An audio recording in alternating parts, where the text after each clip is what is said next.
No part of the following lecture material may be used without the express written consent of Rick Ramos or Contra Costa College. Hello, students. How are you doing today? This is Professor Rick Ramos, and today's subject for legal aspects of evidence is hearsay. Hearsay is evidence of a statement that was made by a person other than the witness who's testifying, and it is offered to prove the truth of the matter stated. As a general rule, hearsay evidence is inadmissible unless the testimony falls under certain recognized exceptions. The reason that we don't accept hearsay in general is because there's no opportunity to assess the credibility of the original person's statement. In other words, what's going on is Joe heard Bob say that Michael said he was going to kill Alice. Now, if Bob was testifying that he heard Michael say he's going to kill Alice, that's direct testimony, correct? You observed it, etc. But Joe's saying that Bob told him this makes it totem pole or hearsay, and that would be where the problem is, because people always miscommunicate. If we were doing this as a live class, I would start with the first person in class and hand them a piece of paper, and it would have a distinct description of a person and an action they took. And then I have it go all the way around the last person in class. You have to whisper the information to the next person. As this totem pole hearsay occurs, what I find is by the time we get to the last person, the black male is now Chinese wearing a black hood, and he's a midget, and he's riding a donkey. I mean, it's outrageous how the information will change as it goes from person to person, because someone adds or subtracts some little characteristic, just minor fact, and it changes the whole outcome of the description of the individual. So again, some of the reasons that hearsay are not allowed is there's no opportunity to assess the competency or credibility of the original person who said the statement, the declarant. There is also no opportunity to cross-examine, and we also already know in the Fifth and Sixth Amendments that you have due process and you have the right to cross-examine witnesses. And there's no guarantee of truthfulness. Having said that, the hearsay rule is well known for its many recognized exceptions. A recognized exception means an admissible hearsay. In order to validate an exception, there has to exist a legal foundation and a test for trustworthiness of the information. The legal foundation consists of the elements which make up the hearsay exception, much like corpus delicti to a crime. Whichever side wants to offer the hearsay testimony must establish the legal foundation. The test for trustworthiness embodies a statement in the law which overcomes the general unreliability of hearsay, and we're going to go through a couple of those. First of all, let's talk about the Crawford rule. In the Crawford case, this occurred in 2004, basically a questioning of a calm domestic violence victim at the police station hours after an alleged event. When the officer was conducting their questioning, they were taking notes, they were recording the statement on tape recorder to learn what had happened, establish that the crime occurred. It's testimonial in nature, and the court ruled that statements can't be admitted at trial unless the victim first testifies. So even though you have all that information, the victim's got to testify because they have to submit themselves to cross-examination. That's the big hassle there. Now I'm going to have you refer to the textbook because there's some exceptions to this. The question is going to be whether the appellate court believe that the information that's going to be provided was testimonial in nature and wasn't just the evidence of a crime or an emergency situation. The first example that I'm referring to is Davis versus Washington, and that's an 06 case. And basically, it's where the victim calls 911 to report she's being assaulted by her boyfriend. The officers arrive, and they see injuries on her, and they see that she's making efforts to gather her belongings and children to get her out of there. And in that case, the court ruled that the 911 tape of the victim's emergency call was admissible, even though she was not present for cross-examination. Her statements were not testimonial. She was not acting as a witness, but rather reporting an emergency that occurred and seeking aid to end a threatening situation. So her frantic answers were provided over the phone in an environment that was not tranquil or even safe. And it goes to show that a person is more likely to be telling the truth because of the nature of the situation. They're trying to get help there. The court's decision is also that these are non-testimonial statements. It's exigency and their initial inquiries, which are necessary so that officers can get to the scene and investigate what's going on and know how to respond to be sure there's no threat to their own safety or possible danger to the potential victim. The next example is People versus Cage. And this is an 04 case, and this is where a aggravated assault occurred where a young person's face was cut with a piece of glass, and while they were treated at the hospital, the victim told the doctor and the deputy about the incident, and these statements were admitted as hearsay evidence at trial. They said that there was no Crawford violation because the statements by the victim were not testimonial in nature. The statement to the treating physician did not fall under a police and prosecutorial function, and the doctor was not acting as a police agent. So therefore, the doctor could testify as to the statements. Another example, when a police officer participates in a telephone conversation while lawfully executing a search warrant and answers a phone call where another person offers to buy drugs, testimony about the call is not. This informal questioning does not constitute the level of structured police interview at the heart of the Crawford case. Now, I'll tell you that I can remember doing a search warrant, and it was on a bookmaking operation, and after closing the bookmaking operation down in order to gain more evidence regarding the case, we sat and tape recorded and spoke with and accepted bets. And I don't know if you know, this is just a little funny side note, you know about over and under bets, but let's say in a football game, if you're going to set the line at, let's say, 20, and what that means is if you add the score of both teams up, the line is 20. If they play and it's 17-3, then it's 20 and nobody wins. But if it's 17, or let's say it's 15-10, then the number is 27. If the line's 20, if you took an over bet, you win. And if you take an under bet of, let's say, you set the line at 20, you would have to come in at 19 or less. So we set the line at like 10, and everybody bet over. And people were betting thousands and thousands of dollars and didn't know that this was totally a setup. So I'm sure those bookies weren't happy. But in that case, we were able to use those the tape recordings as evidence that these guys were actually operating the bookmaking operation, and we had it under search warrant to do that. Again, please refer to the textbook because this information changes, and Professor Hill is consistently updating the textbook, and so I make it a requirement of students in the hearsay area, the Fourth Amendment, search and seizure area, and Miranda, because those things change. You're required to read the book and know that the test will be updated as per the book, and the lectures may not be. I'm just covering the basics for you regarding hearsay. There's other evidence exceptions that shouldn't be affected by the Crawford decision. Those things are going to be admissions and confessions, dying declarations, and spontaneous statements. And we're going to start talking about those things right now. Definitions first, admissions and confessions. Admissions or confessions are inculpatory statements. Now, when we say inculpatory, that means statements that are against your interest in a criminal investigation. In other words, those that will get you in trouble. Exculpatory, which is the same word, but exculpatory, and that means that it's something that's going to get you off. It's evidence of a positive nature that's going to have a positive impact on your case, showing acquittal. Inculpatory, inculpatory statements are those that would get you in trouble. So, anyhow, inculpatory statements by the accused are admissible when spoken by a peace officer or private person as long as the statement was legally obtained. Legal foundation, the statement must be legally obtained, meaning not in violation of the Fifth Amendment. So let's go back to the book and look a little bit here. So legal foundation for admissions and confessions. If the statement is in violation of the Constitution, it's inadmissible. Also, the corpus delicti of a crime can't be established solely on the basis of extrajudicial statements such as a confession, meaning that a person comes into a police department and says, I killed 100 people.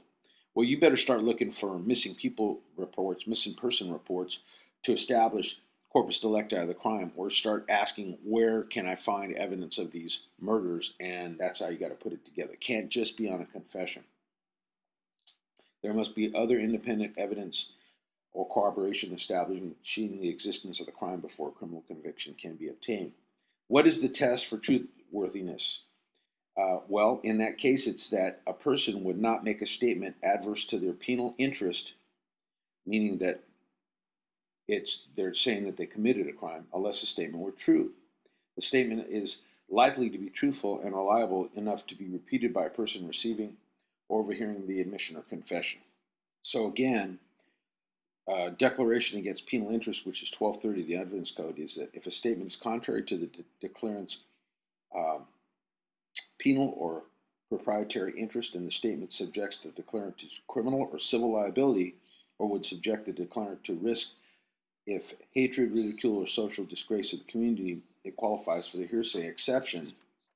And some examples that Hill gives in the book is a suspect brags that he's a bigot or racist would be admissible under the hearsay rule if the statement would be relevant in a hate crimes prosecution. So what's the difference between an admission and a confession? An admission is where the person says something against their penal interests that may be able to be used against them in court later on. For instance, the suspect states that they own a 9mm pistol, and that happens to be the weapon that was used. Now, there's no evidence that they did it or that their pistol was used, but it's an admission that later on we may be able to bring up as we start to stack evidence against the person. Maybe they don't have an alibi, or they say they were in town, or they say that they had an argument with the defendant in a case. Where a confession is where they are admitting guilt in the case, so they're basically saying they did it.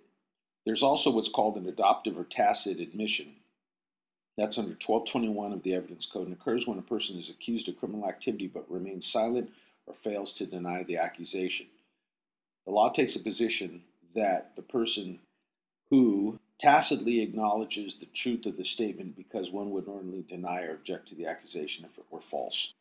A little investigative tip is, when I was investigating cases and interrogating suspects, the persons that I found to be telling the truth usually basically said straight on, I didn't do it. You'd hear this from them straight up in a number of different ways. Typically, the person who had committed the crime or was guilty would not say that. They would beat around the bush. They wouldn't really answer the question. So that's just something for you to. So let's give you some examples of these tacit or adoptive admissions. Here they are. A store security official confronts an employee about specific acts of merchandise embezzlement, and after hearing the accusation, the employee says, okay, what's going to happen to me now? So in that case, the statement tacitly admits the allegation and can be repeated later on in court. Number two, in a domestic violence investigation, a domestic partner tells a deputy, he slapped and kicked me, and the suspect partner hears and he fails to deny or object to the accusation. The suspect's failure to refute the statements is considered a tacit agreement with its content. Let's move on to spontaneous statements. A spontaneous statement is a statement made under the heat of stress or excitement, close in time to the incident, about the declarant, what the declarant saw or otherwise perceived, and this is admissible as hearsay.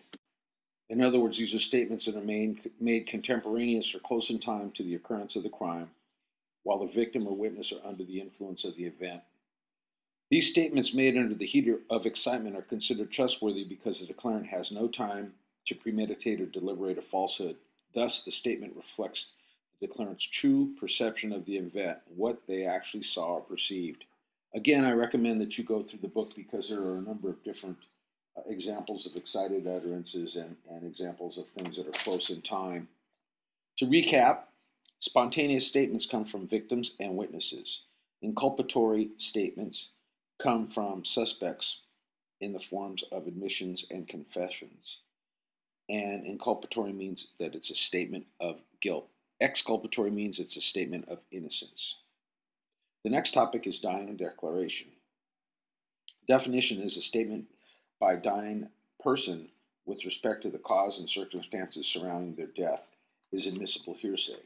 The victim must be under the impending sense of death and have lost all hope of recovery, and the statement must concern the stroke of death and the victim subsequently dies. Now remember that the victim must die.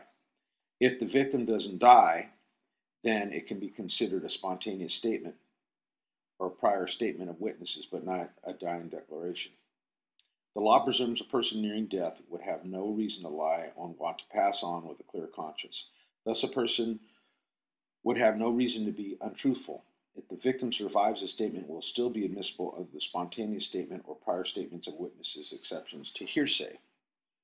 The prior statements of witnesses exception provides a desirable protection against the turncoat witness who changes his or her story on the stand and deprives the party calling him of evidence essential to the case, and this comes out of People v. Brown in 1995. The legal foundation for this exception is a two-pronged test in nature. Once an original declarant or witness testifies in court, a person who receives or overheard the previous statement could be called to repeat all or part of the previous utterance when, if prior statement is inconsistent with one's present testimony, it could be used for impeachment. Examples include domestic partner tells an officer she was struck several times by her cohabitant. She suffers a concussion and broken nose. At trial, she recants her previous statement, saying instead she fell down while intoxicated or hurt herself. Due to the inconsistency of the statement, the investigating officer could take the witness stand and testify to the content of the first statement. The statement could be considered as evidence and serve to discredit the previous testimony. Second example, the defendant was charged with 13 counts of molesting his 3 stepchildren. The victims gave detailed graphic descriptions of the molestations. At trial, all recounted their previous statements. Because of the inconsistent statements, the out-of-court statements to investigators and psychologists were admissible, and that was under Carey in 1995.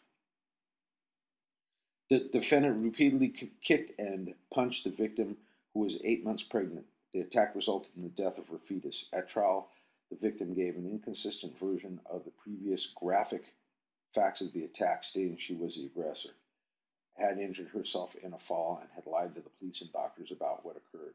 The prosecutor presented the victim's mother, friends, doctors, and police officers for the purpose of clarifying the impeachment, and this is People v. Brown in 1995. The second validation of prior statements of witnesses occurs when an officer has to take the stand to rehabilitate the information for a witness who may not remember what they originally saw or heard. There's times when you have witnesses, it's been a long time since the case occurred, and they give you some information, but when they get on the witness stand, they're unable to remember the information, and so their credibility is questioned by the opposing counsel.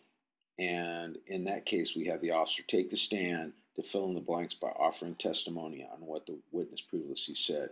The test for trustworthiness in these sorts of situations is the fact that you have the original declarant and the or witness testifying and the officer, and their subject cross-examination. You can also use prior identification, 1238 EC rule. Evidence of an identification made by a witness is admissible when the statement concerns the identification of the suspect. That's number one. The statement was made when the identification was fresh in the person's memory, contemporaneous to the crime. And 3, the testimony is offered for corroboration, rehabilitation, or impeachment of the identifying evidence. Examples include the during a field show-up, a witness positively identifies a sexual battery suspect. After arraignment, the suspect flees the jurisdiction, is apprehended on an arrest warrant 9 months later. In the meantime, he's changed his appearance, and at trial, the witness testifies she's pretty sure the defendant is a perpetrator but can't be 100% positive. Investigating officer can be called to repeat her fresh recollection at the time of arrest in order to rehabilitate the identification evidence. Under the next rule, which is past recollection recorded under 1237 EC, rule states that writings made or recorded from a witness can be introduced when the following legal foundation is established. Number 1, the facts of the incident must have been recorded at the time of the event occurred or when the facts are still fresh in the witness's memory, meaning, again, contemporaneous to the crime. Number 2, the writings were authored by the witness or recorded under his or her direction and memorialized and authenticated, meaning that police officers recorded it and they kept the evidence in the chain.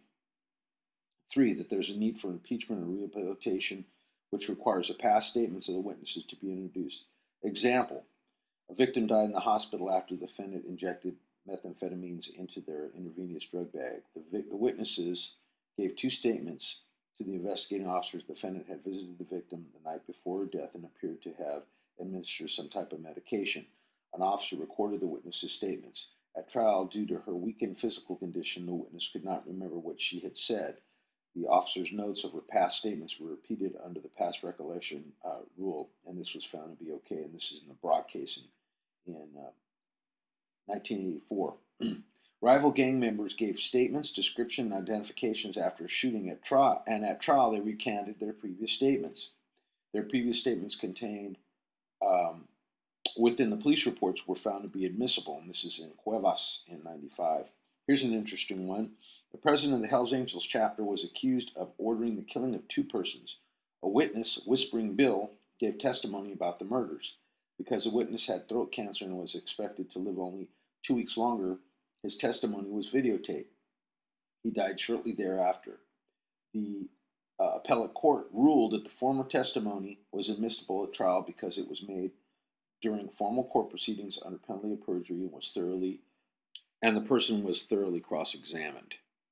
Hearsay is also acceptable when there's former testimony, meaning that the witness testified in court, usually under oath, and now they're unavailable. What comes to mind for me is the Enrique Zambrano case that we handled in Berkeley. Enrique Zambrano attempted the murder of a professor and his wife in the Berkeley Hills, and he had confessed the murder attempt to Louis Zambrano, and Louis Zambrano testified against him in court in a preliminary hearing under oath. And Zambrano was able to make his bail after about 6 months in jail because the judge continued to lower the amount of bail until it got to the point where he could afford it. And for some stupid reason, Louis Reyna met with him. He kidnapped Reyna and chopped his head and hands off, and we ended up having to go to Mexico and find him. He was on America's Most Wanted. Well, unfortunately for him, the testimony of his confession from Louis Reyna was allowed in under the court transcript where it was reread. And Louis Reyna had to subject himself to cross-examination, and so they allowed that information in. So it can't just be something that's in a police report. It has to be something that occurred in the courtroom where the defendant had counsel present and the ability to cross-examine, whether they did or not was available, and that the witness was under oath for you to be able to use former testimony at witness unavailable, exception to the hearsay rule. The last area we're going to look at is business and official records. Business records are records kept by a private enterprise, industry, or occupation in the normal course of business. They can include bank records, credit card accounts, telephone, toll call records, utility records, hospital medical bills. Official records are public records kept in the normal course of event by public agencies, including DMV records, criminal history records, tax and land records, jail booking information, county vital statistics and licenses, 911 phone tapes. The legal foundation for business and official records is that number one, the record was made in the normal course of business or public transaction. Number two, the record was made at or near the time of the event the record purports to represent. And number three, the source of information or method of preparation is such to indicate the record is trustworthy. The test for trustworthiness for business and official records is that the documents are prepared in the normal course of duties and there's a high probability that the records are reliable and correct. Business hearsay exception is that it's not absolutely necessary to have the original preparer of the writing to testify in court. Any person familiar with the record and how it's prepared can authenticate it. Number two, the records must be prepared in a standard manner and the information recorded close in time to the incident, as we said earlier. So if someone purchases a fishing license or someone, let's say that they're registering a gun, that information, as long as it's date, time, it's prepared in a normal way, that they're all prepared in a consistent manner, that information can be then explained by the owner of the gun shop versus having the employee who filled out the information going in to testify. A bank president could come in and testify as to records of a savings account, even though they don't actually manipulate the information in the account. Hopefully that makes sense to you. The last topic about hearsay is hearsay evidence at preliminary hearings. Under 872 subsection BPC, in the Crime Victims Justice Reform of Prop 115, basically it allowed officers to testify who have 5 or more years of experience when the officers attended a course of instruction by post regarding testimony and using hearsay at preliminary hearings only. And it's got to be a pretrial hearing to determine if there's probable cause of the defendant committed a felony based upon hearsay evidence. A law enforcement officer can include any person whose primary duty is to enforce the law and investigate crimes. This includes correctional officers, state investigators, humane officers, etc. This statute allows only first-level hearsay. The officer or detective must have talked personally or by phone with a victim witness or other investigating officer or lab expert. An officer can testify to the results of forensic tests, fingerprint comparisons conducted by a criminalist when they personally obtain the information from that person. Defendant is arrested for vehicle burglary. An officer may testify at preliminary hearing that the car owner told him that the car was locked at the time of entry and that the owner did not give the defendant permission to enter the car. This is done solely to save time. Now, the law still precludes totem pole hearsay. In other words, the officer cannot testify except about direct information. They talked to the witness and the witness gave them direct information. Again, Officer Smith cannot testify that Miss Jones said that Miss Burris told her that she saw something occur. That would be totem pole, right? It has to be that Miss Jones told him that she saw something. So it's only one step away. It can't be more than one step away. Make sure that you're reading the review questions at the end of the PowerPoint lecture that I'm going to be uploading for you, and they'll help you out. We've only got a few chapters left. Keep up with your reading. Keep your exams coming to me, and I'll be grading those as fast as I can and getting them back to you.